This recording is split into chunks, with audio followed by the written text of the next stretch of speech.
देखिए mid day prime हर दिन दोपहर 1 बजे सिर्फ डीडी न्यूज पर।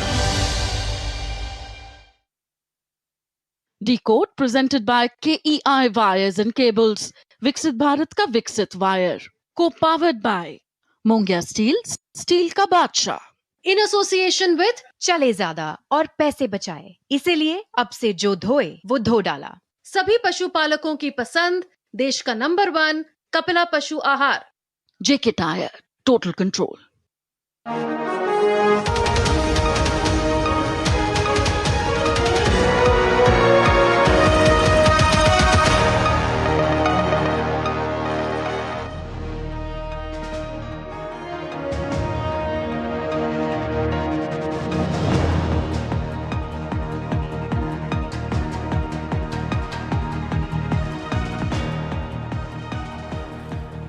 नमस्कार, मैं हूं सुधीर चौधरी और डिकोड में आपका स्वागत है। तो आइए आज की खबरों को आपके लिए डिकोड करते हैं।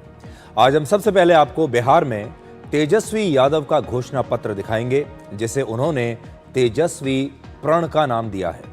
तेजस्वी यादव का यह प्रण सुनकर आपको हंसी भी आ सकती है, क्योंकि जो पार्टी बिहार में जंगल राज लेकर आई, आज वही पार्टी बिहार को अपराध मुक्त बनाने का वादा कर रही है। जिस पार्टी ने बिहार में हफ्ता वसूली और फिरौती को सबसे बड़ी रोजगार योजना बना दिया था, आज वही पार्टी हर परिवार में एक सरकारी नौकरी का वादा कर रही है। और तीसरी बात यह कि बिहार में महागठबंधन अब सिर्फ नाम का रह गया है, क्योंकि हर पोस्टर, हर बैनर और घोषणा पत्र पर भी सिर्फ और सिर्फ तेजस्वी यादव ही छाए हुए हैं। इस घोषणा पत्र पर राहुल गांधी की भी एक छोटी सी तस्वीर लगाई गई है, लेकिन इसका नाम तेजस्वी प्रण रखा गया है। इसके बाद आपको दिखाएंगे कि कैसे बांग्लादेश अब दोबारा ईस्ट पाकिस्तान बनता जा रहा है। 1971 में भारत ने ईस्ट पाकिस्तान को पाकिस्तान से काटकर बांग्लादेश बनाया था, लेकिन आज वही बांग्लादेश वैचारिक रूप से पाकिस्तान का ही एक हिस्सा बनता जा रहा है। बांग्लादेश ने भारत के गुनहगार जाकिर नाइक को अपने देश में कट्टरपंथी धर्म प्रचार के लिए बुलाया है, ये जानते हुए कि जाकिर नायक भारत से नफरत करता है। बांग्लादेश आजकल पाकिस्तानी सेना के जनरल्स को अपने यहां दावत पर बुलाता है और बांग्लादेश भारत विरोध का एक बहुत बड़ा मंच बनता जा रहा है। और आखिर में आपको दिखाएंगे कि अमेरिका में कैसे 60 से 80 साल के बुजुर्ग आजकल युवा छात्रों के साथ यूनिवर्सिटीज में एडमिशन ले रहे हैं और क्लास में बैठकर युवाओं के साथ जिंदगी का नया सिलेबस पढ़ रहे हैं। लेकिन आज सबसे पहले महागठबंधन के घोषणा पत्र को हम आपके लिए डिकोड करेंगे। और जैसा मैंने आपको पहले कहा, यह घोषणा पत्र जब आप सुनेंगे तो आपको थोड़ी सी हंसी भी आ सकती है। इसलिए सबसे पहले आज आपका मूड अच्छा करते हैं, आपको थोड़ा हंसाते हैं। आपके चेहरे पर मुस्कुराहट जरूर आएगी जब मैं ये घोषणा पत्र आपके सामने प्रस्तुत करूंगा। इस घोषणा पत्र की 3 सबसे महत्वपूर्ण बातें हैं। पहला, जो पार्टी एक जमाने में बिहार में जंगल राज को लेकर आई थी, वही पार्टी अब बिहार को अपराध मुक्त बनाने की बात कर रही है, ऐसा इस तेजस्वी प्रण में लिखा है। दूसरा, हफ्ता वसूली और फिरौती को रोजगार बनाने वाली पार्टी अब यह वादा कर रही है कि अगर उसकी सरकार बनी तो हर घर में सरकारी नौकरी दी जाएगी। और तीसरा, ये घोषणा पत्र महागठबंधन का कम और तेजस्वी यादव का ज्यादा लग रहा है। महागठबंधन के इस घोषणा पत्र का नाम भी तेजस्वी के नाम पर है। इसका नाम रखा गया है तेजस्वी प्रण। आज पटना में यह घोषणा पत्र जारी किया गया, लेकिन इस प्रेस कॉन्फ्रेंस में ना तो राहुल गांधी मौजूद थे और ना ही कांग्रेस का कोई भी बड़ा नेता था। तो सवाल यह उठता है कि क्या महागठबंधन में आज भी एकता है? महागठबंधन की जब जॉइंट प्रेस कॉन्फ्रेंस हुई थी उसमें भी ऐसा ही लग रहा था, और आज जब घोषणा पत्र का ऐलान हुआ है वहां भी ऐसा ही लगता है। अब आप इस तस्वीर को देखिए जो आपकी स्क्रीन पर है। यह महागठबंधन के घोषणा पत्र की तस्वीर है। घोषणा पत्र में एक बहुत ही छोटी सी तस्वीर राहुल गांधी की लगी है, उससे भी छोटी तस्वीर लालू यादव और उप मुख्यमंत्री पद के दावेदार मुकेश सहनी की लगी है। मुख्यमंत्री के नाम की घोषणा के समय हुए पोस्टर विवाद को देखते हुए, तब आपको याद होगा लोगों ने कहा था कि उस पोस्टर में अकेले तेजस्वी यादव की फोटो क्यों है, राहुल गांधी की तस्वीर क्यों नहीं है।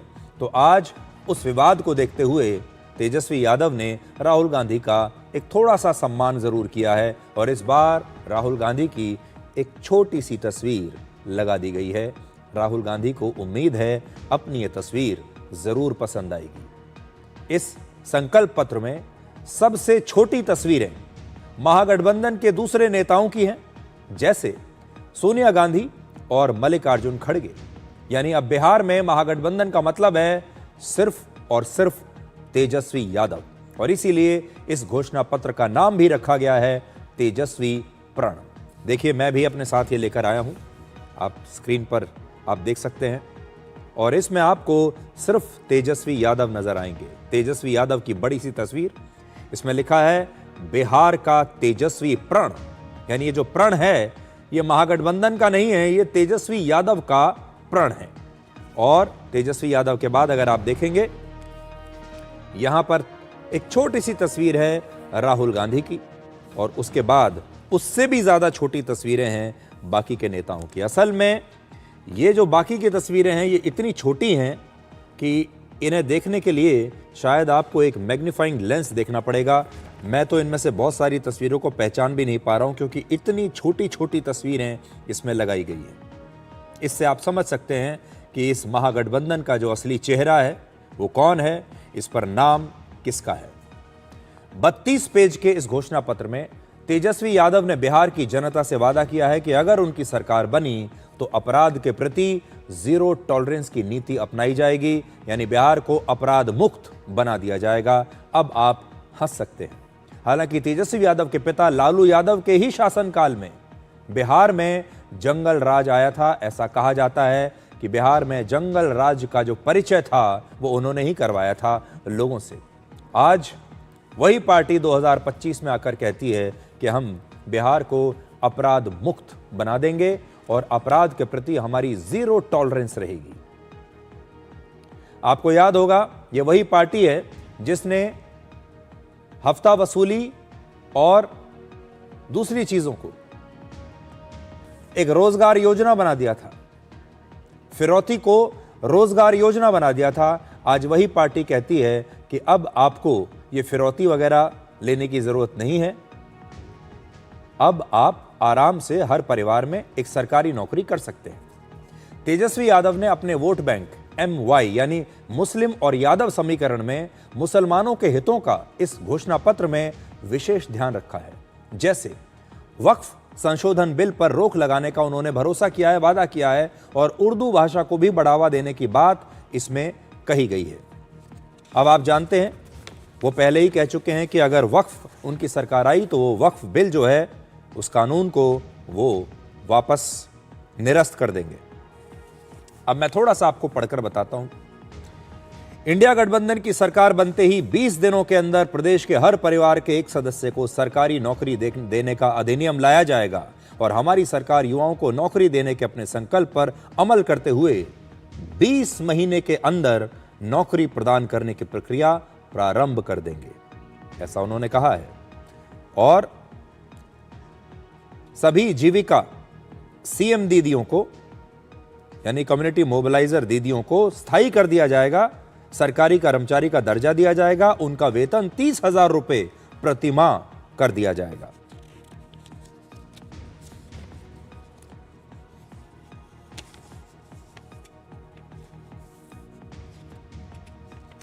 हमारी सरकार अपराध के प्रति जीरो टॉलरेंस की नीति अपनाएगी, वक्फ संशोधन विधेयक पर रोक लगा दी जाएगी और वक्फ संपत्तियों के प्रबंधन को पारदर्शी बनाते हुए इसे अधिक कल्याणकारी और उपयोगी बनाया जाएगा। देखिए ये साफ साफ इसमें लिखा हुआ है।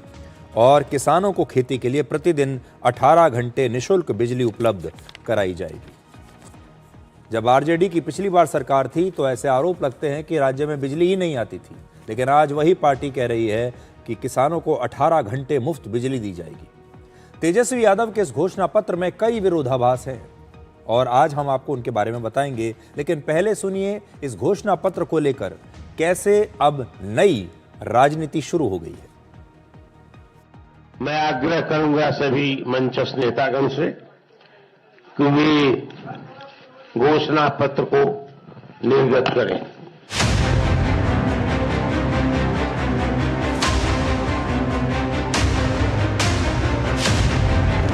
प्राण भी निछावर कर करके अपने प्रण को हम लोग इस बार पूरा करेंगे और बिहार को नंबर 1 स्टेट बनाने का काम करेंगे। कुछ लोग इसको जुमला मानते हैं, उधर वाले लोग, उनका जो जुमला होता है वो प्रण भी हमने सबसे पहले आज रिलीज किया। ये महागठबंधन का प्रण नहीं है, ये तेजस्वी जी का प्रण है। बिहार की जनता इस बार नौकरी रोजगार वाली सरकार चाहती है। ये खोखले दावों का पुलिंदा है। हम लोगों को बिहार बनाने का काम करना है, उनको केवल बिहार कब्जाने का काम करना है।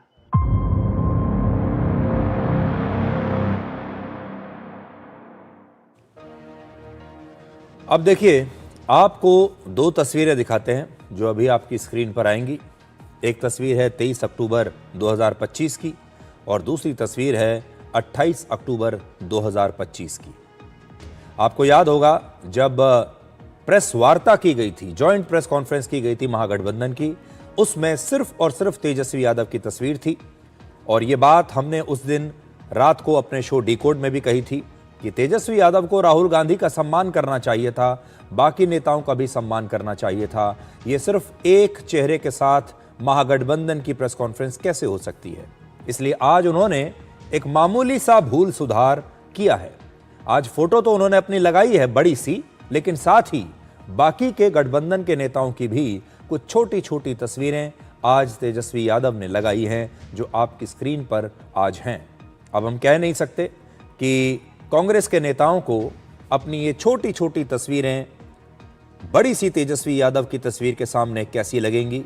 राहुल गांधी आज अपनी इस छोटी सी तस्वीर को देखकर क्या सोचेंगे, और उनके परिवार के जो बाकी लोग हैं, उनकी पार्टी के जो बाकी बड़े बड़े नेता हैं, उनकी भी जो छोटी छोटी तस्वीरें लगी हैं, उन्हें लेकर कांग्रेस पार्टी क्या कहेगी। सोनिया गांधी की तस्वीर तो और भी छोटी है, मल्लिकार्जुन खड़गे की तस्वीर भी बहुत छोटी है। हालांकि तेजस्वी यादव ये कह सकते हैं कि मैंने अपने माता पिता की तस्वीरें भी बहुत छोटी लगाई हैं।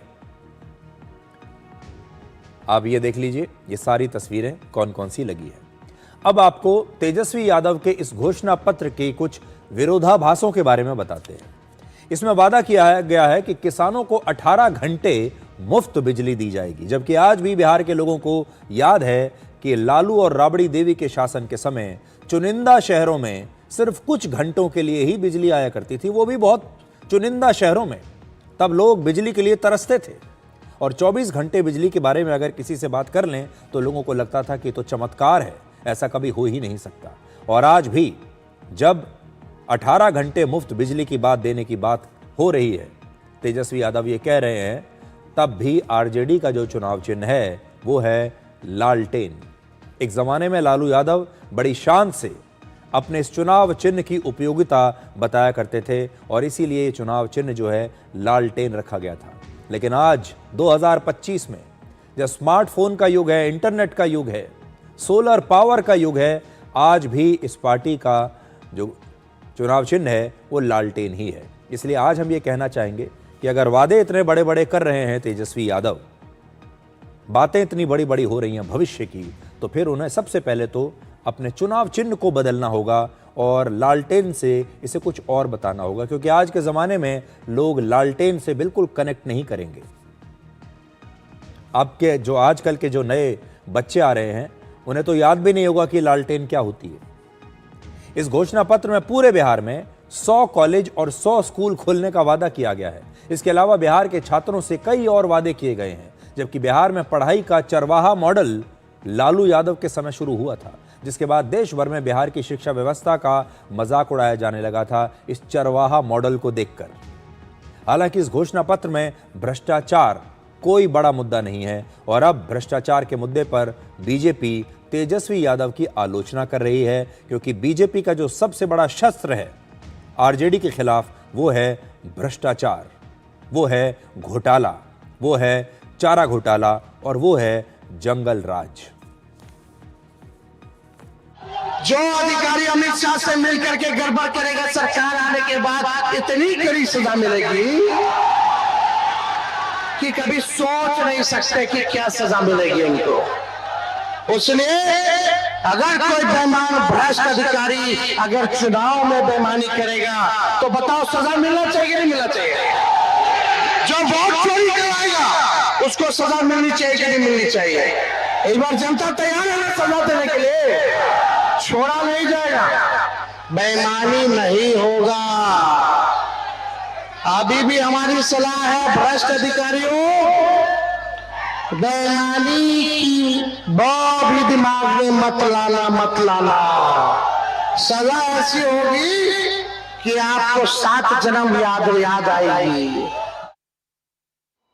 अपराध पर तो जीरो टॉलरेंस है, लेकिन भ्रष्टाचार पर जीरो टॉलरेंस नहीं है इस घोषणा पत्र में। स्वाभाविक है, ये दावा करते ही बात निकलेगी तो बहुत दूर तक जाएगी। आरजेडी भ्रष्टाचार की पाठशाला है। मैं बड़ी जिम्मेदारी से रिपीट करता हूं, आरजेडी भ्रष्टाचार की पाठशाला है। ये उनका अतीत है, ये उनका वर्तमान है, ये उनका भविष्य भी होगा। वो कह रहे हैं साहब हम अपराध पर जीरो टॉलरेंस लेंगे, तो अच्छा होता ये भी कहते कि अब मुख्यमंत्री के घर से अपहरणकर्ताओं से बातचीत नहीं की जाएगी। ये भी कहते आरजेडी से जुड़े जो गुंडे सड़कों पे शुद्ध गुंडे करते हैं, छीनाजोरी करते हैं और जमीन छीनते हैं, वो हम बंद करेंगे।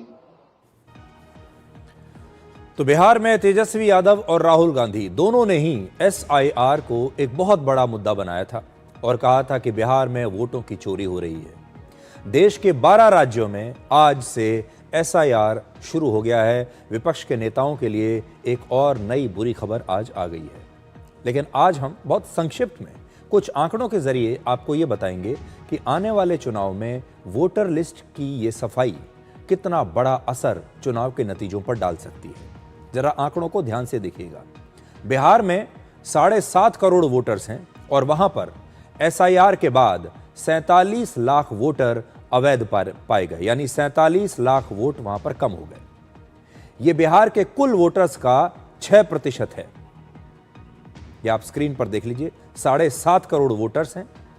SIR जब किया गया तो 47 लाख वोट अवैध पाए गए और यह 6% के आसपास है बिहार के कुल वोटर्स का। अगर इसी औसत के हिसाब से हम पूरे देश का हिसाब किताब लगाएं तो इस समय भारत में लगभग 100 करोड़ वोटर्स हैं और अगर इसमें से 6% वोटर SIR के जरिए कम कर दिए गए या काट दिए गए तो इनकी संख्या होगी 6 करोड़। यानी अगर अगली बार जब लोकसभा चुनाव होगा तो लगभग 6 करोड़ वोट कम हो चुके होंगे भारत के टोटल वोटर्स में से। इसका असर क्या होगा? पिछले साल वर्ष 2024 में जो लोकसभा का चुनाव हुआ था, उस चुनाव में कांग्रेस पार्टी को लगभग 13 करोड़ 67 लाख वोट मिले थे। 13 करोड़ 67 लाख वोट कांग्रेस को मिले थे। बीजेपी को 23 करोड़ 59 लाख वोट मिले थे और समाजवादी पार्टी को 2 करोड़ 95 लाख वोट उस समय मिले थे। और अगर इस पूरे लोकसभा चुनाव से पूरे देश में बिहार की औसत को मानते हुए अगर 6 करोड़ वोट कम हो जाते हैं तो उसका असर क्या होगा वो आप आज इस आंकड़े के जरिए उसका अंदाजा लगा सकते हैं। बिहार में अब सबको इंतजार है 14 नवंबर का, जब विधानसभा चुनाव के नतीजे आएंगे। लेकिन दिल्ली के लोग आज 29 तारीख को कृत्रिम बारिश का इंतजार कर रहे थे, क्योंकि सरकार ने कुछ दिन पहले कहा था कि आज के दिन दिल्ली में क्लाउड सीडिंग के जरिए 28 अक्टूबर को क्लाउड सीडिंग की जाएगी। अब तक आपने क्लाउड सीडिंग के बारे में सिर्फ सुना होगा और दिल्ली के लोग इंतजार कर रहे थे कि बहुत जल्द क्लाउड सीडिंग के जरिए दिल्ली में पहली बार आर्टिफिशियल रेन यानी कृत्रिम बारिश, नकली बारिश की जाएगी। लोग देखना चाहते थे ये नकली बारिश कैसे होती है। आज हम आपको दिल्ली में क्लाउड सीडिंग की तस्वीरें तो दिखा सकते हैं, लेकिन बारिश की नहीं दिखा पाएंगे क्योंकि बारिश हुई ही नहीं। लेकिन क्लाउड सीडिंग आज जरूर हुई है और इस समय इस क्लाउड सीडिंग की बड़ी चर्चा चल रही है। आज कानपुर से एक छोटे सेस्ना एयरक्राफ्ट ने उड़ान भरी और ये खास तौर पर क्लाउड सीडिंग के लिए दिल्ली के आसमान में उड़ रहा था। कानपुर से इसने टेक ऑफ किया। ये विमान है, छोटा विमान, सेस्ना प्लेन जिसको कहते हैं। ये सेस्ना विमान कानपुर से उड़ा। ये देखिए, खास तौर पर दिल्ली के ऊपर क्लाउड सीडिंग करने के लिए ये इसका टेक ऑफ है। और इस विमान के दोनों विंग्स पर, दोनों पंख जो हैं, उन पर किसी रॉकेट के आकार के तीन उपकरण लगे हुए थे, 3 इस तरफ 3 दूसरी तरफ, और इन्हें फ्लेयर्स कहते हैं। हिंदी में इसका मतलब होगा चमकदार रोशनी। ये फ्लेयर्स हैं, इन्हें आप कोई छोटा मोटा रॉकेट भी कह सकते हैं। ऐसा एक फ्लेयर करीब 2 से 2.5 मिनट तक जलता है और इनमें मौजूद जो केमिकल होता है वो सिल्वर आयोडाइड जिसे हम कहते हैं। इसके अलावा जो दूसरे केमिकल्स होते हैं, ये जलने के बाद बादलों में नमी के साथ घुल जाते हैं और फिर उसकी वजह से बारिश शुरू होती है। और आज इस तरह के 8 फ्लेयर्स इस प्लेन के जरिए इस्तेमाल किए गए। ये विमान बादलों के बीच या बादलों के नीचे जाकर इन फ्लेयर्स को फायर करता है और आप अपनी स्क्रीन पर वही तस्वीरें देख रहे हैं। ये विमान बादलों के ठीक नीचे जाता है, फिर इन फ्लेयर्स को फायर करता है। इनमें जो केमिकल है वो बादलों में जाकर मिल जाता है और फिर बादलों में जो नमी होती है वो भारी हो जाती है और फिर उसके बाद बारिश होती है। अब ये तस्वीरें देखिए।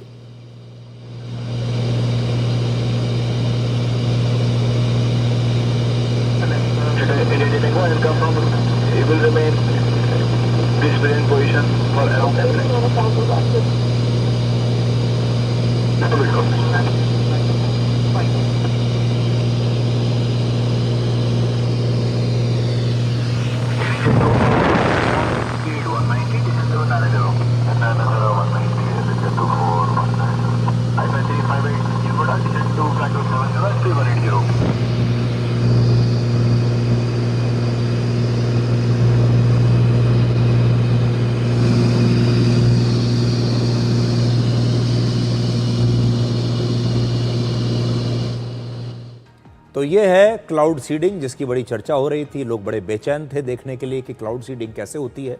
उसकी तस्वीरें आज हमने आपको दिखा दी। दिल्ली के आसमान में ये क्लाउड सीडिंग हुई है और इस विमान ने दिल्ली के आसमान में करीब 2 किलोमीटर की ऊंचाई पर बादलों के बीच लगभग 30 मिनट तक ये क्लाउड सीडिंग की। इन केमिकल्स की वजह से बादल जो कि भाप की तरह हल्के और अलग अलग होते हैं, इसके बाद ये बादल एक दूसरे से जुड़ने लगते हैं और इन बादलों में मौजूद पानी की जो बूंदें हैं वो भारी हो जाती हैं और फिर भारी होने की वजह से ये बूंदें नीचे गिरती हैं, जिसे आप बारिश कह सकते हैं। क्लाउड सीडिंग की ये पूरी प्रक्रिया लगभग 15 मिनट से लेकर 4 घंटे के बीच होती है। अगर बादलों में नमी हो तो तुरंत बारिश हो जाती है, लेकिन अगर नमी कम हो, ह्यूमिडिटी कम हो, तो कई बार बारिश होने में 4 घंटे का वक्त भी लग सकता है और कई बार नहीं भी होती है। क्लाउड सीडिंग के बाद बारिश तभी होती है जब पहले से बादलों में कुछ नमी मौजूद हो। यानी इस प्रक्रिया से यह पूरी तरह 100% पक्का नहीं है कि बारिश होगी ही।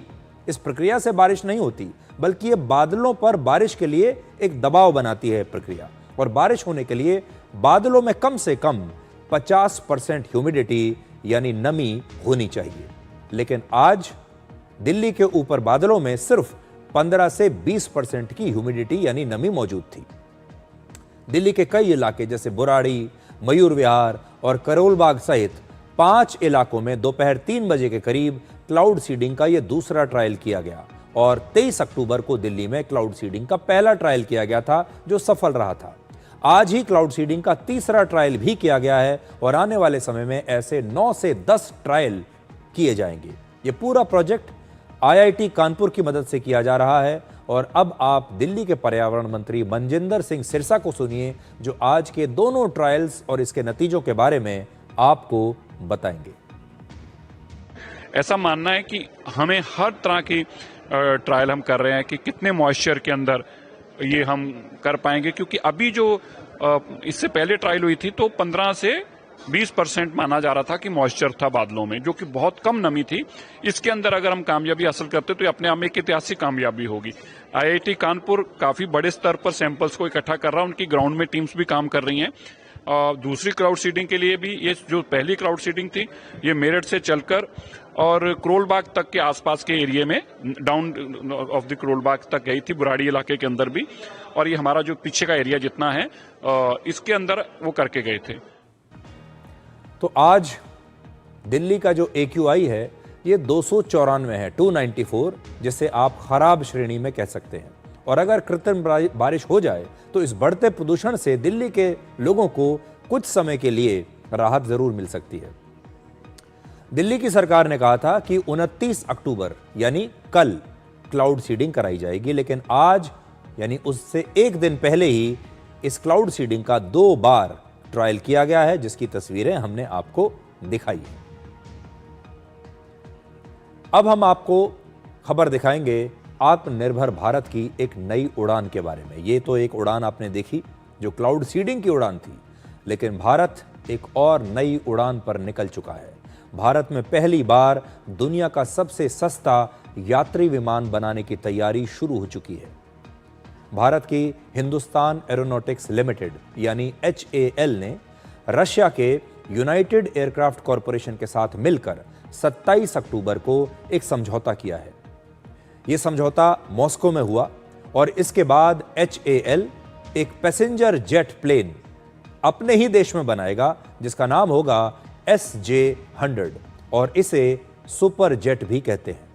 ये एक ऐतिहासिक खबर है आप सबके लिए, क्योंकि इस समय बोइंग और एयरबस जैसी बड़ी कंपनियां ही यात्री विमान बनाती हैं और अब इन कंपनियों को भारत और रशिया के इस मेड इन इंडिया यात्री विमान से एक कड़ी चुनौती मिलने वाली है। ये जो नया विमान बनेगा जिसका नाम है SJ-100, ये डबल इंजन का विमान है, यानी इसमें 2 इंजन होंगे जिसमें 108 यात्री बैठ सकते हैं और इसकी रेंज 3500 किलोमीटर है। यानी ये विमान भारत के श्रीनगर से श्रीलंका के कोलंबो तक नॉन स्टॉप बिना ईंधन भरे उड़ान भर सकता है और इसमें 108 लोग बैठ सकते हैं। वर्ष 2008 में इस विमान ने पहली बार उड़ान भरी थी और 2011 में रशिया ने पहली बार इसे अपनी एयरलाइंस में शामिल किया था। अब तक 200 से ज्यादा इस प्रकार के विमानों का निर्माण हो चुका है, जिन्हें पूरी दुनिया में 16 से ज्यादा एयरलाइंस इस समय इस्तेमाल कर रही हैं। घरेलू उड़ान में ये विमान एक गेम चेंजर साबित हो सकते हैं। SJ-100 विमान की कीमत 317 करोड़ रुपए से लेकर 440 करोड़ रुपए तक है और भारत की एयरलाइंस में यात्री विमानों के 3 मॉडल्स इस समय सबसे ज्यादा इस्तेमाल होते हैं। ये कौन से हैं? पहला है बोइंग कंपनी का 737 मैक्स, जिसकी कीमत करीब 877 करोड़ रुपए है। दूसरा है एयरबस का A319 और इस विमान की कीमत करीब 788 करोड़ रुपए है। और तीसरा है एयरबस और लियोनार्डो का ATR एयरक्राफ्ट। ये छोटा एयरक्राफ्ट होता है और इसकी कीमत लगभग 167 करोड़ रुपए है। और ये जो ATR प्लेन होता है, इसे छोटे शहर और जो छोटे डेस्टिनेशंस होते हैं, जो छोटी फ्लाइट होती हैं, वहां के लिए ज्यादा इस्तेमाल किया जाता है। तो इस समय भारत में अगर आप देखें तो मूलतः जितनी भी एयरलाइंस भारत में हैं वो लगभग इस प्रकार के विमान को इस्तेमाल कर रही हैं। उनमें से कुछ विमान बोइंग के हैं, कुछ एयरबस के हैं। बोइंग अमेरिका की एक बहुत बड़ी कंपनी है, एयरबस फ्रांस की कंपनी है और दूसरा ये लियोनार्डो ATR एयरक्राफ्ट है। हमारे देश में अगर आप विमानों में बैठे हैं तो लगभग इन्हीं 3 कंपनियों के विमानों में आप बैठे होंगे। पिछले 50 वर्षों में HAL ने रशिया के साथ मिलकर MiG-21 बनाया, MiG-27 और सुखोई का Su-30 MKI फाइटर जेट बनाया। ये सारे लड़ाकू विमान हैं, लेकिन अब लड़ाकू विमानों के साथ साथ हमारे देश में यात्री विमान भी बनेंगे और इसमें HAL का अनुभव बहुत काम आएगा। भारत ने पहले भी ऐसे यात्री विमान बनाने की एक बार कोशिश की थी। वर्ष 1961 में HAL ने एक ब्रिटिश कंपनी हावर्ड सिडले के साथ मिलकर, इसका नाम था, माफ कीजिएगा मैं गलत पड़ गया, इसका नाम है हॉकर सिडले, और हॉकर सिडले कंपनी से HAL ने लाइसेंस लिया और उसके बाद HS-748 एयरक्राफ्ट भारत में उन्होंने बनाना शुरू किया था। ये हॉकर सिडले कंपनी से लाइसेंस लेकर किया था। ये एक मिलिट्री ट्रांसपोर्ट एयरक्राफ्ट था, लेकिन बाद में इसे यात्री विमान की तरह भी इस्तेमाल किया गया और वर्ष 1961 से 1988 तक कुल मिलाकर इस प्रकार के 89 एयरक्राफ्ट बनाए गए, जिसमें से 72 भारतीय वायुसेना और 17 विमान जो थे वो इंडियन एयरलाइंस को दिए गए। और अब करीब 37 वर्षों के बाद भारत में SJ-100 एयरक्राफ्ट बनाए जाएंगे। यानी पहले कोशिश करने के बाद भी हम जो विमान विकसित नहीं कर पाए, वो सपना अब पूरा होने वाला है। ये सिर्फ एक विमान नहीं है, बल्कि हमारे लिए एक क्रांति की तरह होगा, क्योंकि भारत में यात्री विमानों का बाजार तेजी से बढ़ रहा है और हमेशा हमें इस बात का दुख रहा है कि हम कभी भी अपना एक यात्री विमान नहीं बना पाए। पिछले 2 वर्षों में अकेले एयर इंडिया ने 570 और इंडिगो ने 500 से ज्यादा विमान ऑर्डर किए हैं। अगले 20 वर्षों में भारत और दक्षिण एशिया में 2800 से ज्यादा नए यात्री विमानों की आवश्यकता होगी और वर्ष 2033 तक भारत में यात्री विमानों का बाजार करीब 3.5 लाख करोड़ रुपए का हो जाएगा।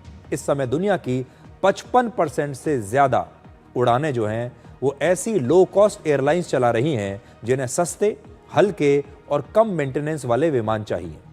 यानी ये जो विमान है नया SJ-100, इसकी मांग सिर्फ भारत में ही नहीं बल्कि दुनिया के दूसरे देशों में भी होगी और ये एक ऐसा यात्री विमान होगा जो भारत के लोगों को भारत में मेड इन इंडिया विमान में उड़ने का मौका देगा।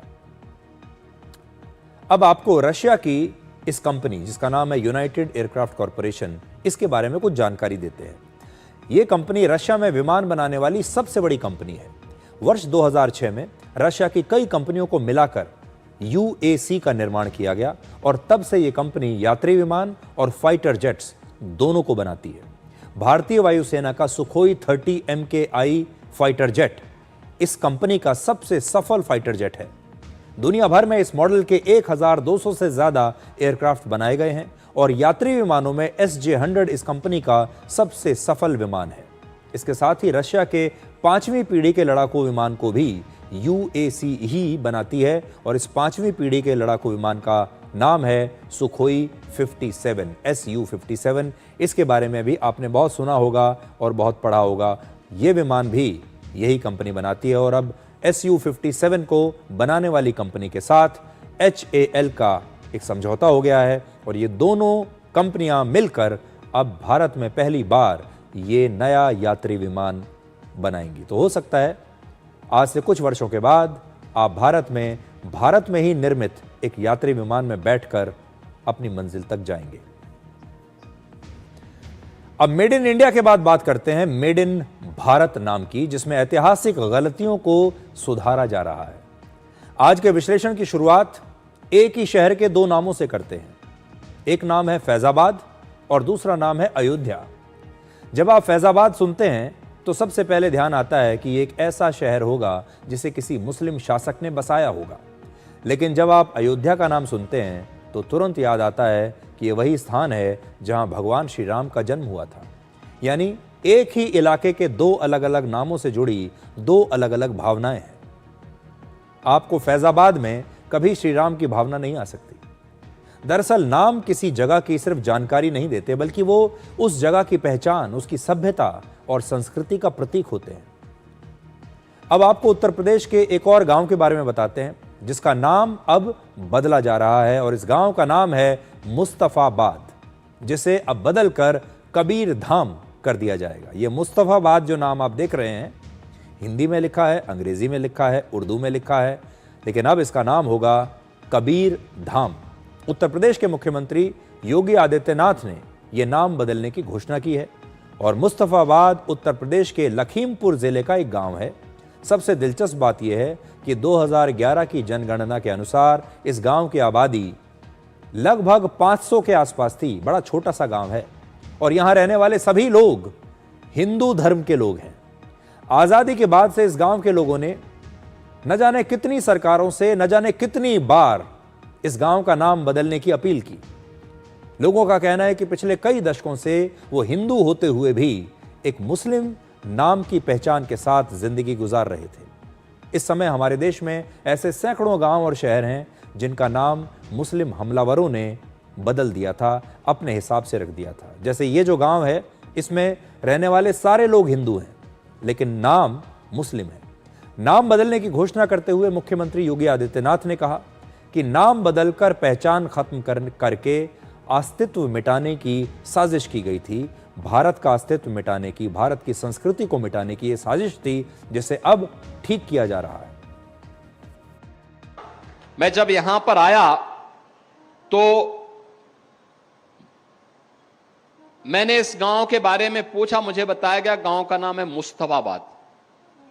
मैंने कहा कितनी मुस्लिम आबादी रहती है यहां पे? कहा एक भी नहीं, लेकिन नाम मुस्तफाबाद हो गया।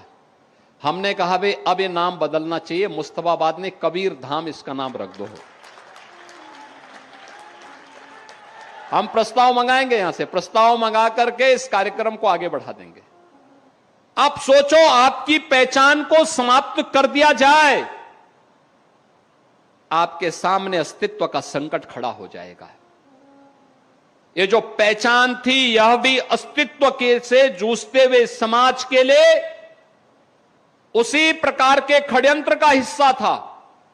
और खासतौर पर इस सीमावर्ती क्षेत्र में तो और भी यह महत्वपूर्ण पड़ता है। लखीमपुर खीरी केवल एक जनपद नहीं, क्षेत्रफल के हिसाब से देखेंगे तो प्रदेश के सबसे बड़े जनपदों में लखीमपुर खीरी की गिनती होती है।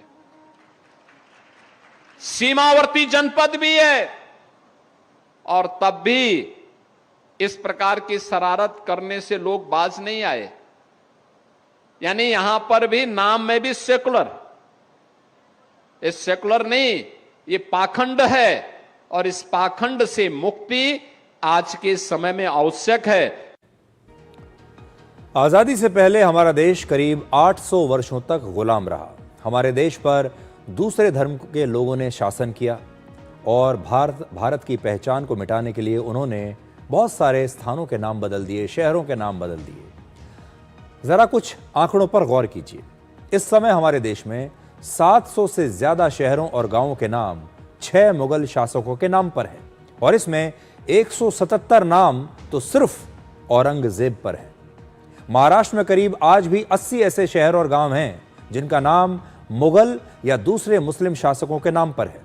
इनमें से सिर्फ औरंगजेब के नाम पर ही 32 शहर और गांव हैं, जबकि औरंगजेब एक क्रूर शासक था जिसने हजारों मंदिरों को तोड़ा, लाखों हिंदुओं की हत्या की, भारत पर हिंदुओं पर अत्याचार किए।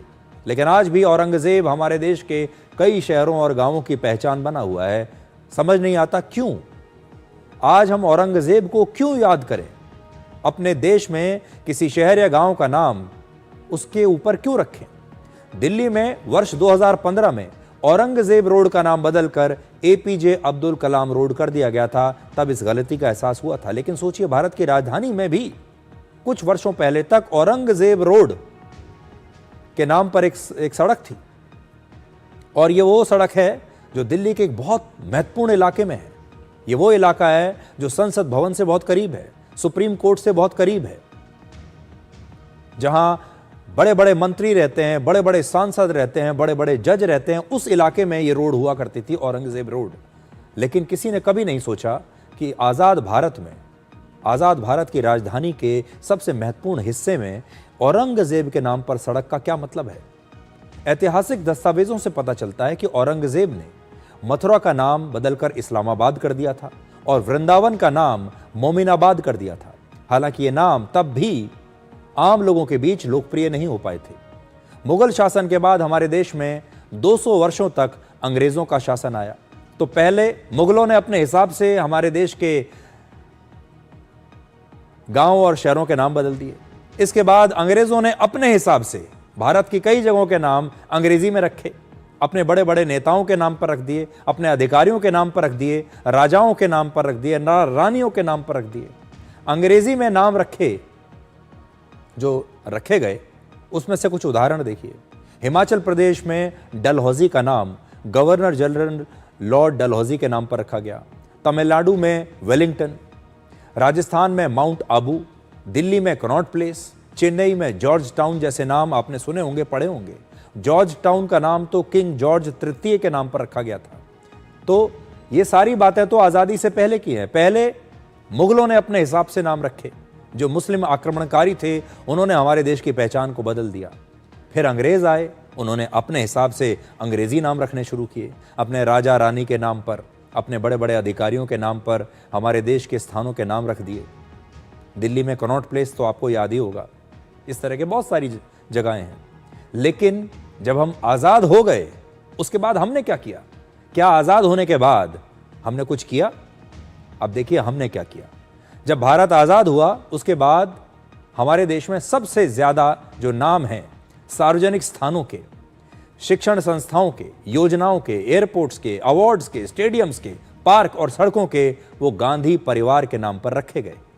वर्ष 2013 तक 450 से ज्यादा स्थानों पर नेहरू गांधी परिवार का नाम था। जैसा मैंने आपको बताया, चाहे वो सरकारी योजनाएं हो, एयरपोर्ट हो, पुरस्कारों के नाम हो, स्टेडियम्स के नाम हो, पार्क हो, हॉस्पिटल, सड़कें या दूसरे संस्थानों के नाम गांधी परिवार पर रखे गए। और ऐसा नहीं है कि सब भारत में होता है, और भारत में यह भी नहीं है कि ये भारत में जो नाम बदलने की बात हो रही है ये भारत में हो रही है। बहुत सारे लोग इसका विरोध करते हैं कि इस पहचान को क्यों बदला जा रहा है अब। लेकिन हर देश ने अपने इतिहास में हुई गलतियों को सुधारा है। भारत के साथ साथ यूरोपीय देशों में भी मुस्लिम शासकों ने कई शहरों के नाम उस जमाने में बदल दिए थे, और फिर जब दोबारा से ये देश आजाद हुए तो उन्होंने उन नामों को बदला। उदाहरण के लिए, जब स्पेन पर मुस्लिम शासन था तो उसने स्पेन का नाम बदलकर अल अंदलूस कर दिया था। लेकिन जब मुस्लिम शासन समाप्त हुआ तो इसका नाम बदलकर फिर से स्पेन कर दिया गया। इसी तरह से इटली के सिसिली प्रांत का नाम मुस्लिम शासन के दौरान सिकिलिया कर दिया गया था, लेकिन जब मुस्लिम शासन समाप्त हुआ तो वापस से इसका नाम सिसिली कर दिया गया। तो जब ये देश नाम बदल सकते हैं तो फिर हम क्यों नहीं बदल सकते? और नाम बदलने का ट्रेंड अगर चल ही रहा है तो बांग्लादेश का नाम भी अब बदलकर ईस्ट पाकिस्तान किया जा सकता है, क्योंकि 1971 में भारत ने ईस्ट पाकिस्तान को पाकिस्तान से काटकर एक नए देश का निर्माण किया जिसका नाम था बांग्लादेश। लेकिन आज वही बांग्लादेश वैचारिक रूप से पाकिस्तान का ही एक हिस्सा बनता जा रहा है। सबसे पहले आप बांग्लादेश की राजधानी ढाका की ये नई तस्वीरें देखिए, जिसमें पाकिस्तानी सेना के दूसरे सबसे शक्तिशाली जनरल बांग्लादेश की आर्मी के हेडक्वार्टर में पहुंचे हैं, और पाकिस्तान के इस जनरल का नाम है जनरल साहिर शमशाद मिर्जा। ढाका में जनरल साहिर शमशाद मिर्जा की मुलाकात बांग्लादेश के आर्मी चीफ और दूसरे बड़े सैनिक अधिकारियों से हुई। इससे पहले जनरल मिर्जा बांग्लादेश के अंतरिम प्रमुख सलाहकार मोहम्मद यूनुस से भी मिले थे। ये तस्वीरें भी हम आपको दिखा रहे हैं। ये पहला मौका था जब पाकिस्तानी सेना के किसी टॉप जनरल ने मोहम्मद यूनुस से बातचीत की है, मुलाकात की है। जनरल मिर्जा के बाद 26 अक्टूबर को पाकिस्तान के 2 मंत्री भी ढाका पहुंचे थे। 1971 से पहले यही जमीन का यही टुकड़ा ईस्ट पाकिस्तान कहलाता था, जिसे भारत ने अलग करके बांग्लादेश बनाया, एक अलग देश बनाया और एक अलग नाम दिया, वरना पहले ये ईस्ट पाकिस्तान कहलाता था। आज आधी सदी बीत जाने के बाद उसी ढाका में पाकिस्तान का एक शीर्ष सैन्य अधिकारी बैठा है, बांग्लादेश की सुरक्षा नीति पर बात कर रहा है। और सवाल यह है कि क्या ये सिर्फ सैन्य शिष्टाचार था या किसी पुराने रिश्ते की वापसी हो रही है? क्या 54 साल के बाद इतिहास फिर से अपने ही नक्शे पर लौट रहा है? यानी जिस विचारधारा से बांग्लादेश ने खुद को आज़ाद किया था, अब वही विचार एक बार फिर से वो अपनाना चाहता है, क्योंकि जहां कभी भारत ने स्वतंत्रता की नींव रखी थी, अब वहां पाकिस्तान अपना प्रभाव फिर से जमाने की कोशिश कर रहा है। वो बांग्लादेश जो भारत का सबसे भरोसेमंद पड़ोसी माना गया, अब वही बांग्लादेश आधी सदी के बाद एक ऐसे मोड़ पर खड़ा है जहां उसके कदम पाकिस्तान की दिशा में बढ़ते हुए दिख रहे हैं। वो भारत विरोधी गतिविधियों का एक मंच बन रहा है, वहां रह रहे हिंदुओं पर अत्याचार हो रहा है, और इसी पृष्ठभूमि में आता है जाकिर नाइक का बांग्लादेश का दौरा। भारत में वांछित, भगोड़ा और विवादास्पद इस्लामी प्रचारक जाकिर नाइक पहले पाकिस्तान गया। पाकिस्तान में उसकी बड़ी खातिरदारी की गई क्योंकि वो भारत का दुश्मन था, वहां उसे बहुत बड़ा मंच दिया गया, और अब बांग्लादेश उसे पूरे 1 महीने के धार्मिक दौरे के लिए बुला रहा है। और जाकिर नाइक अब कई दिनों तक बांग्लादेश में रहेगा और अपने कट्टरपंथी धार्मिक प्रचार से बांग्लादेश के लोगों को और ज्यादा कट्टरपंथी बनाएगा। भारत के खिलाफ जहर उगलेगा। देखिए कैसे बांग्लादेश में सत्ता बदलने के बाद से भारत विरोधी लोगों की एंट्री लगातार बढ़ गई है। सबसे बड़ी चिंता की बात यह है कि मोहम्मद यूनिस खुद जाकर जाकिर नाइक का रेड कार्पेट वेलकम करेंगे। इस्लामिक कट्टरपंथ के मौलाना का इस तरह से स्वागत करना और उसे एक मंच देना एक खतरनाक शुरुआत है। ये बताता है कि जब किसी देश की सरकार बदल जाती है तो कैसे उस देश की नीतियां भी कट्टरपंथियों के लिए बदल जाती हैं, कट्टरपंथियों की मदद करने लगती हैं। जबकि वर्ष 2016 में इसी बांग्लादेश में एक आतंकवादी हमले के बाद जाकिर नाइक पर प्रतिबंध लगा दिया गया था और इसमें 20 लोगों की हत्या हुई थी। आतंकी हमला करने वाले जाकिर नाइक के भाषणों से प्रेरित हुए थे और उस समय बांग्लादेश में शेख हसीना की सरकार थी और उसने जाकिर नाइक की एंट्री पर बैन लगा दिया था। सवाल यही है कि क्या ये सिर्फ धर्म का मंच है या राजनीति का कोई संदेश? मोहम्मद यूनिस की अंतरिम सरकार नाइक के दौरे को एक रिलीजियस डायलॉग बता रही है, लेकिन भारत में इसे कूटनीतिक इशारा माना जा रहा है, क्योंकि जब कोई सरकार ऐसे व्यक्ति को मंच देती है तो भारत में आतंक फैलाने के आरोपों में जो व्यक्ति भगोड़ा हो उसका असर सीमाओं से बाहर तक जाता है। इस समय भारत की विदेश नीति बहुत मजबूत और स्वतंत्र है। यह दूसरे देशों के लिए एक मिसाल है। जो चैलेंज हमारे पड़ोसियों से मिल रहा है उससे निपटने में हम पूरी तरह से सक्षम हैं। और पाकिस्तानी जनरल के बाद अब जाकिर नाइक के आने की खबर से ऐसा लग रहा है कि ढाका की दिशा बदल रही है। क्या दक्षिण एशिया में एक नया ध्रुवीकरण हो रहा है जिसमें भारत एक तरफ अकेला है और इस्लामी पहचान वाले देश भारत के खिलाफ एक एक करके एक साथ खड़े हो रहे हैं। सोचिए 1971 में भारत ने जिस देश को आज़ादी दिलाई, अब वही देश पाकिस्तान के साथ खड़ा है। यह सिर्फ विरोधाभास नहीं, इतिहास की एक विडंबना है। ढाका में ऐसी चर्चा है कि मोहम्मद यूनुस की सरकार भारत से थोड़ी दूरी बनाकर एक स्वतंत्र विदेश नीति दिखाना चाहती है। लेकिन सवाल यह है कि क्या स्वतंत्रता का मतलब दूरी है? क्या पड़ोसी से अलग दिखने के लिए इतिहास से अलग होना आवश्यक है? अब अपने देश लौटते हैं बांग्लादेश से और बात करते हैं भारत के सबसे भरोसेमंद माने जाने वाली एक कंपनी जिसका नाम है टाटा।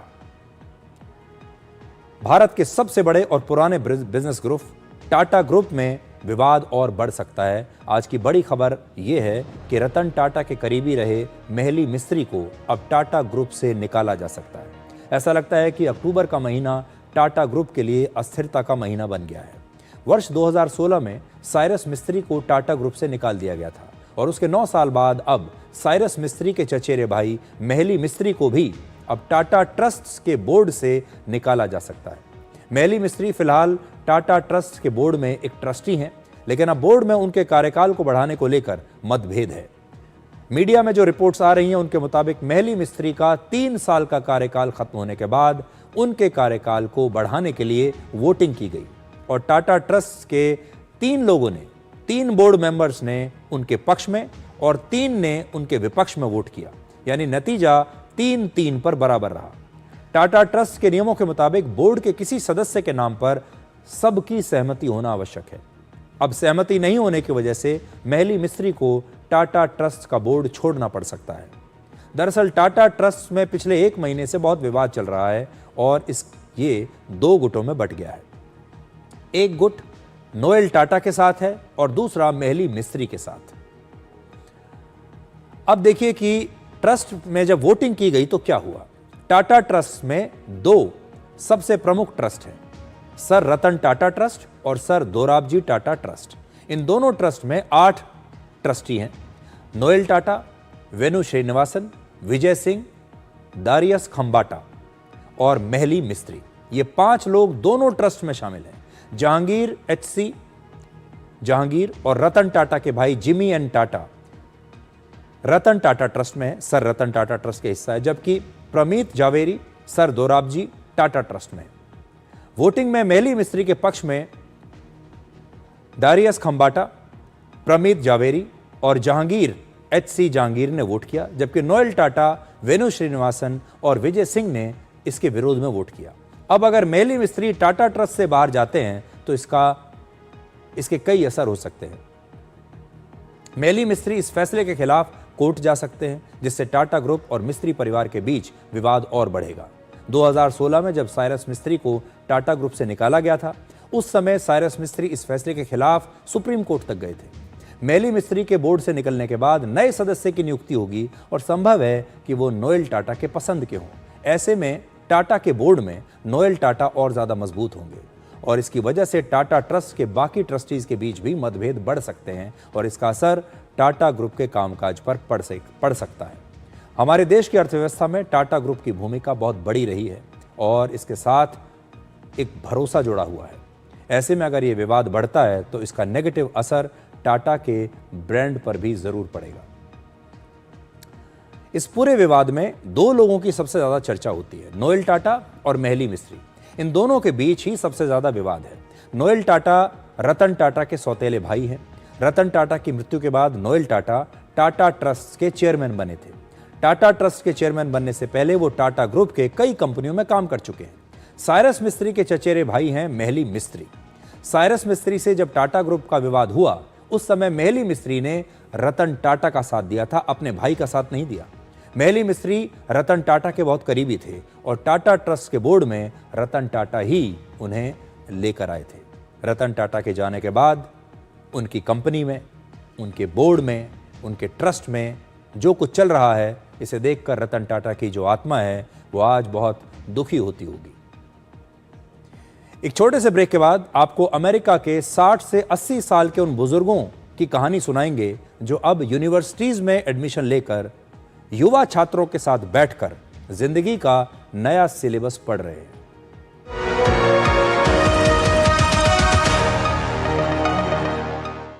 कौन है जो जोड़े देश को? विकसित भारत का विकसित वायर।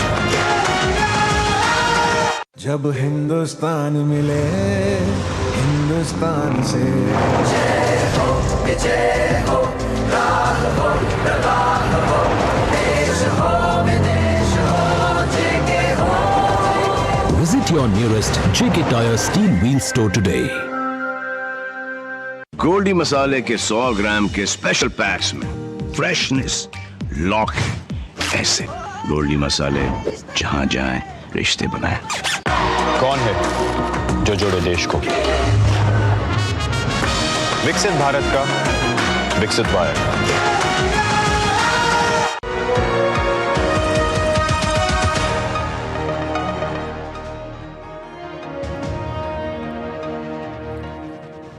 अमेरिका की यूनिवर्सिटीज में अब एक नया ट्रेंड शुरू हुआ है जहां बुजुर्ग अब पढ़ने के लिए नहीं बल्कि जीने की नई कला सीखने के लिए यूनिवर्सिटीज में दाखिला ले रहे हैं। यहां 60 से 80 साल के बुजुर्ग 20 साल के छात्रों के साथ एक ही क्लास में बैठकर जिंदगी के अपने आखिरी पड़ाव में एक नए अध्याय की शुरुआत कर रहे हैं। ये बुजुर्ग 4 से 4.5 करोड़ रुपए तक की एंट्री फीस देकर कॉलेज के कैंपस में एडमिशन ले रहे हैं और इन बुजुर्गों को ना तो किसी डिग्री का लालच है, ना ही उन्हें कहीं बाहर जाकर किसी कंपनी में नौकरी करनी है। इनकी सिर्फ एक ही इच्छा है कि वो युवाओं के बीच रहकर कुछ नया सीखना चाहते हैं। अमेरिका की एरिजोना स्टेट यूनिवर्सिटी में बुजुर्गों के लिए एक ऐसा ही रिटायरमेंट कम्युनिटी प्रोग्राम शुरू किया गया है। इस कैंपस को रिटायरमेंट का स्वर्ग कहा जाता है क्योंकि यहाँ 350 से ज्यादा बुजुर्ग युवा छात्रों के साथ हर दिन क्लासरूम में बैठकर कुछ नया सीख रहे हैं और ये 21 से 22 साल के छात्रों के साथ क्लास अटेंड करते हैं, उनके साथ पढ़ते हैं और कई बार उन्हें पढ़ाते भी हैं, नई चीजें सीखते हैं और अपने अनुभव से उन्हें कुछ चीजें सिखाते भी हैं। यहाँ की क्लास कभी बोरिंग नहीं होती। यहाँ पर म्यूजिक और नई नई टेक्नोलॉजी की बातें होती हैं। अब तक यहाँ आने वाले ज्यादातर बुजुर्ग पढ़े लिखे और अनुभवी हैं। 80% बुजुर्ग पोस्ट ग्रेजुएट हैं और 19% रिटायर्ड प्रोफेसर हैं, जिससे यहाँ के युवा छात्रों को भी इन बुजुर्गों के अनुभव से बहुत कुछ सीखने को मिलता है। बुजुर्गों को यहाँ की एडमिशन फीस के अलावा हर महीने लगभग 4.5 लाख रुपए की फीस देनी पड़ती है, जिससे इन बुजुर्गों के लिए यहाँ क्लासरूम के साथ साथ सभी तरह की मेडिकल सुविधाएं भी दी जाती हैं और ये इस कैंपस में जब तक चाहें तब तक रह सकते हैं। इसलिए महंगा होने के बाद भी अमेरिका में इस कोर्स की लोकप्रियता बुजुर्गों के बीच बढ़ रही है। पिछले 10 साल में अमेरिका में 85 से ज्यादा यूनिवर्सिटीज इस तरह का रिटायरमेंट कम्युनिटी प्रोग्राम शुरू कर चुकी है। भारत की यूनिवर्सिटीज़ में भी बुजुर्गों के लिए इस तरह के कम्युनिटी प्रोग्राम्स शुरू किए जाने चाहिए। आज हम ये विचार, ये सुझाव भारत की सरकार को और राज्य सरकारों को देना चाहते हैं कि हमारी यूनिवर्सिटीज़ में भी बुजुर्गों के लिए इस तरह के रिटायरमेंट प्लान्स हम बना सकते हैं। हमारे देश में बुजुर्गों की संख्या करीब 15 करोड़ है। जैसे ही 60 से 62 साल की उम्र में ये अपनी नौकरी से रिटायर होते हैं तो इन पर बुजुर्ग का टैग लगा दिया जाता है और मान लिया जाता है कि अब ये किसी काम के नहीं। इस रिटायरमेंट का मतलब होता है कि अब बस आराम करो और उन्हें कुछ भी नया सीखने के लिए, कुछ नया करने के लिए कभी प्रेरित नहीं किया जाता। लेकिन इन बुजुर्गों को स्कूल, कॉलेज और यूनिवर्सिटीज में कम्युनिटी प्रोग्राम्स के जरिए हम जोड़ सकते हैं, जहां इनके अनुभव का फायदा युवा छात्रों को मिलेगा। वहीं दूसरी तरफ इन बुजुर्गों के लिए भी ये एक नई लाइफ लाइन होगी। आज सोशल मीडिया के इस दौर में हमारे बुजुर्ग लगातार पीछे छूटते जा रहे हैं और अकेले पड़ते जा रहे हैं। इसलिए उन्हें इंटरनेट, स्मार्टफोन्स और सोशल मीडिया का इस्तेमाल सिखाया जाना चाहिए ताकि वो भी नए युग के साथ खुद को जोड़ सके। एक बात हमें हमेशा याद रखनी चाहिए, बुजुर्ग होना कोई पहचान नहीं बल्कि एक अवस्था है और ये हम सब के जीवन में एक ना एक दिन जरूर आएगी। इसलिए आज हम ये सुझाव देना चाहते हैं समाज को, परिवारों को और सरकारों को कि हमारे देश में जो बुजुर्ग हैं 60 से 80 साल के बीच के, उन्हें आप रिटायर करके सिर्फ घर पर ना बैठाइए। वो आज भी हमारे देश के लिए बहुत योगदान दे सकते हैं, हमारे समाज के लिए बहुत योगदान दे सकते हैं। इसलिए उनके लिए भी इस तरह के कुछ प्रोग्राम्स हमारी यूनिवर्सिटीज़ में ज़रूर शुरू किए जाने चाहिए ताकि वो एक बार फिर से अपनी दूसरी पारी खेल सकें, एक दूसरी इनिंग्स अपनी खेल सकें और अपने देश के लिए, अपने समाज के लिए कुछ कर सकें। वो अपने अनुभव से युवाओं को कुछ सिखा सकते हैं और युवाओं से जीवन का नया अध्याय भी सीख सकते हैं। अब एक और छोटा सा ब्रेक और ब्रेक के बाद डिकोड जिंदगी में आपको दिखाएंगे आज का विचार।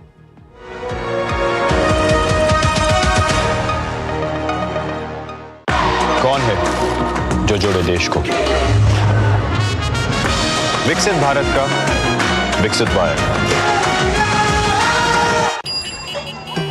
आयुष के पापा के लिए लाई थी ये, सिकुड़कर आयुष के नाम का हो गया है। हमारी खूबसूरत साड़ी का तो रंग ही उड़ा दिया। इसीलिए अपनाए सही डिटर्जेंट, 2 डाला का एडवांस फॉर्मूला जो दे कपड़ों को नई चमक और साथ ही सिकुड़ने से बचाए, चले ज्यादा और पैसे बचाए। इसीलिए अब से जो धोए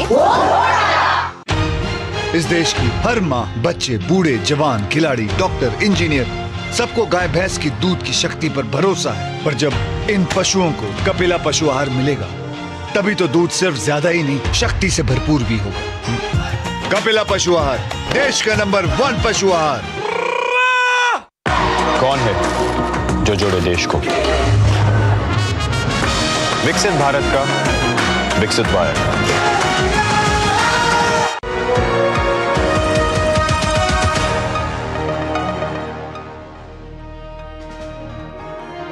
तो आज के लिए डिकोड में इतना ही। अब आपसे हमारी अगली मुलाकात होगी कल रात 9 बजे। तब तक आप खुश रहिए, सुरक्षित रहिए, स्वस्थ रहिए और जब आपका टाइम अच्छा चल रहा हो तो उसका पूरा आनंद लें और जब वक्त खराब हो तो चुपचाप उसके गुजर जाने का इंतजार करें। नमस्कार।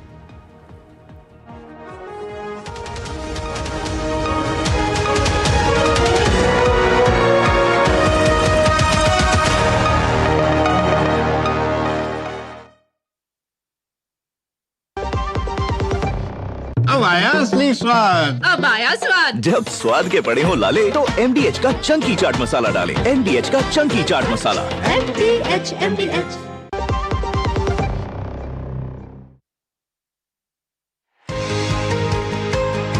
म्यूचुअल फंड में कैसे करें निवेश, SIP से कैसे जीती जाए इन्वेस्टमेंट की रेस, गवर्नमेंट स्कीम से कैसे मिलेगा बेहतर रिटर्न, बाजार की जोखिम में कैसे होगी सुरक्षित इनकम, पर्सनल फाइनेंस के क्लियर होंगे सब डाउट, फाइनेंशियल मिथ्स को विशेषज्ञ करेंगे आउट।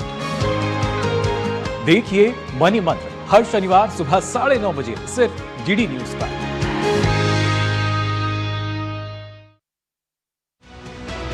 हर खबर की बारीकी से होती है पड़ताल, खबर के पीछे का सच और उसका सटीक विश्लेषण आप तक, चाहे बात सियासत की हो या अंतर्राष्ट्रीय जगत, ग्राउंड जीरो से रखते हैं। देगी मिर्च का तड़का, अंग अंग फड़का। MDH की देगी मिर्च। 10:30 बजे और दोपहर 2 बजे सिर्फ डीडी न्यूज पर।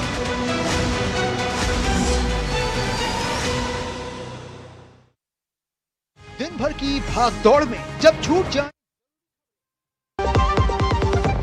दादी के हाथों का जादू और खुशबू से महकता घर। MDH गरम मसाला, असली मसालों से भरा हूँ मैं, क्योंकि हर रिश्ता है स्वाद से जुड़ा।